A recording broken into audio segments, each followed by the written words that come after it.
ಪ್ರಸಿದ್ಧ ರಂಗಭೂಮಿ ಹಾಗೂ ಖ್ಯಾತ ರಂಗಭೂಮಿ ಕಲಾವಿದರಾಗಿರ್ತಕ್ಕಂಥ ಬಸವರಾಜ್ ಗುಜನೂರು ರಾಜಶೇಖರ್ ಪಾತ್ರದಲ್ಲಿ ಅಭಿನಯಿಸ್ತಾ ಇದ್ದಾರೆ. ಅದೇ ರೀತಿಯಾಗಿ ಜ್ಞಾನಪ್ಪ ಪೂಜಾರ್ ತ್ಯಾಗರಾಜ್ ಪಾತ್ರದಲ್ಲಿ ಅಭಿನಯಿಸ್ತಾ ಇದ್ದಾರೆ. ಸಣ್ಣ ಫಕೀರಪ್ಪ ತಳಬಾಳ ಸತ್ಯಾನಂದ ಪಾತ್ರದಲ್ಲಿ ಅಭಿನಯಿಸ್ತಾ ಇದ್ದಾರೆ. ಅದೇ ರೀತಿಯಾಗಿ ಹನುಮಂತಪ್ಪ ಎನ್ ವಿನೋದ್ ಪಾತ್ರದಲ್ಲಿ ಅಭಿನಯಿಸ್ತಾ ಇದ್ದಾರೆ. ಹನುಮಂತಪ್ಪ ತಳವಾರ ಕುಮಾರ್ ಪಾತ್ರದಲ್ಲಿ ಅಭಿನಯಿಸ್ತಾ ಇದ್ದಾರೆ. ಹಾಗೂ ಪ್ರಕಾಶ್ ಮುತ್ತೂರಿಯವರು ಜಯರಾಮ್ ಪಾತ್ರದಲ್ಲಿದ್ದಾರೆ.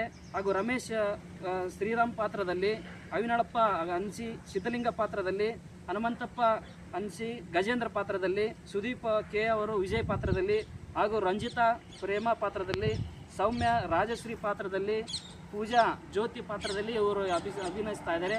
ಕಾರಣ ಎಲ್ಲ ನಮ್ಮ ಹೊಸ ಕನಕಾಪುರ ಗ್ರಾಮದ ಸರ್ವ ಸಂಘ ಸಂಸ್ಥೆಗಳ ಅಧ್ಯಕ್ಷರು, ಉಪಾಧ್ಯಕ್ಷರು ಹಾಗೂ ಸರ್ವ ಪದಾಧಿಕಾರಿಗಳು ಹಾಗೂ ಹೊಸ ಕನಕಾಪುರ ಗ್ರಾಮದ ಊರಿನ ಗುರು ಹಿರಿಯರು ಹಾಗೂ ಎಲ್ಲ ಯುವಕರು ಹಾಗೂ ಸೇರಿದಂತೆ ಎಲ್ಲರೂ ಈ ಒಂದು ನಾಟಕವನ್ನು ಯಶಸ್ವಿ ಮಾಡಿಕೊಡಬೇಕೆಂದು ನಾನು ಈ ಮೂಲಕ ತಮ್ಮಲ್ಲಿ ಮನವಿ ಮಾಡಿಕೊಳ್ತಾ ಇದ್ದೇನೆ. ಅದೇ ರೀತಿಯಾಗಿ ನಮ್ಮ ಪಾತ್ರಧಾರಿಯಾಗಿರ್ತಕ್ಕಂಥ ಜ್ಞಾನಪ್ಪಣ್ಣ ಅವರು ಒಂದು ಡೈಲಾಗ್ ಹೊಡಿತಾರೆ. ಅವರು ಹೊಡೆಯೋದ್ರ ಮುಖಾಂತರ ತಮ್ಮಲ್ಲಿ ಭರಿಸ್ತಾ ಇದ್ದಾರೆ. ಅವರು ಜ್ಞಾನಪ್ಪಣ್ಣ ಅವರು ತ್ಯಾಗರಾಜ್ ಪಾತ್ರದಲ್ಲಿ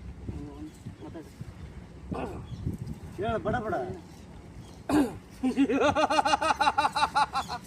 ನಾಗಮಂಡಲದ ಕೋಲ್ ಮಿಂಚಿನ ಹೊಡೆತಕ್ಕೆ ಸಿಕ್ಕ ಭೂಮಂಡಲವೇ ಗಡಗಡನ ನಡಿಗಿ ಕಾಡಾನೆ ಮೃಗಗಳು ಕಂಡ ದಿಕ್ಕಿ